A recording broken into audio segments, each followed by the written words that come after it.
আসসালামু আলাইকুম প্রিয় বন্ধুরা, আশা করি সকলে ভালো আছেন। আলহামদুলিল্লাহ, আমিও আল্লাহর রহমতে ভালো আছি। আমি ফারুক 2.0 বরাবরের মতো আবারও চলে আসলাম একটি লং ভিডিও নিয়ে আপনাদের মাঝে। বন্ধুরা, আজকের ভিডিও হচ্ছে একটি ট্রেলার গাড়ি কতটুকু মাল নিতে পারে এবং কতটুকু লম্বা পুরো গাড়িটা আমি দেখাচ্ছি। আপনারা দেখুন, এটি হচ্ছে একটি কেবিন। তো কেবিন থেকে শুরু করে আমি বর্তমানে পুরো ইঞ্জিন সহ এবং চারপাশ দিয়ে ঘুরান দিয়ে আমি আপনাদেরকে পুরো গাড়িটা দেখাবো। আপনারা দেখতেছেন এটি হচ্ছে একটি পাওয়ার, আর আমি এখন দেখাচ্ছি যে কন্টেনার এবং বডি, পিছনের চেসিস বলা হয়, ভিতরে এগুলো হচ্ছে স্প্রিং সেট এবং কেউ বলে ফাতি সেট। তো চাকা এবং পুরো গাড়ির কন্টেনার সহ পিছনে কীরকম লাগে আমি সেটা আপনাদেরকে দেখাচ্ছি। এটা হচ্ছে পিছনের অংশ, পিছনের অংশের ভিতরে আমি আপনাদেরকে দেখাচ্ছি। আর পুরো কন্টেনার লোড নিলে গাড়িটা কীরকম দেখা যায় সেটা দেখাচ্ছি। এই গাড়িটা লোড নিয়ে আসছে পাবনা ঈশ্বরদী থেকে মুহুরী নিয়ে আসছে, এসআরডিপুতে নামবে।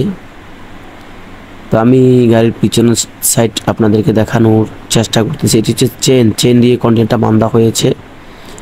এটা হলো পাওয়ারের ভিতরে হাওয়ার সাহায্যে এখানে পানি জমে, সেই পানিগুলো আমি পালাচ্ছি। আপনারা দেখুন, এটি হাওয়ার টাঙ্গি, হাওয়ার ব্রেক, রাবারের চাকা, ওটা হলো হাওয়ার টাঙ্গি, এটা হলো ফাতি সেট। স্পেয়ার চাকা কোথায় থাকে এবং ব্যাটারি কোথায় থাকে, সামনে সেফটি গাটার রয়েছে বডির সাথে, আর সেফটি কন্ট্রোলার দেখুন আমি আপনাদেরকে দেখাচ্ছি। আর আমি এখন কেবিনের ভিতরে কি পরিস্থিতি, কেবিন কীরকম দেখা যায় সেটা আমি আপনাদেরকে দেখাবো। পুরো গাড়ির চারপাশে আপনাদেরকে দেখানো আমার শেষ হয়েছে। এখন কেবিনের ভিতরে কীরকম দেখা যায় আমি উঠতেছি। এখানে একজন ড্রাইভার আর একজন লোডিং ড্রাইভার গাড়িতে বসা আছে, তারা কেউ বড়ই খাচ্ছে। আর এখানে দেখুন পুরো কন্টেনার লোড করে মুহুরীগুলা এখানে তারা কেবিনের ভিতরে সহ দিয়েছে। এই মুহুরীগুলা যাবে এক্সপোর্ট হয়ে বাইরের রাষ্ট্রে।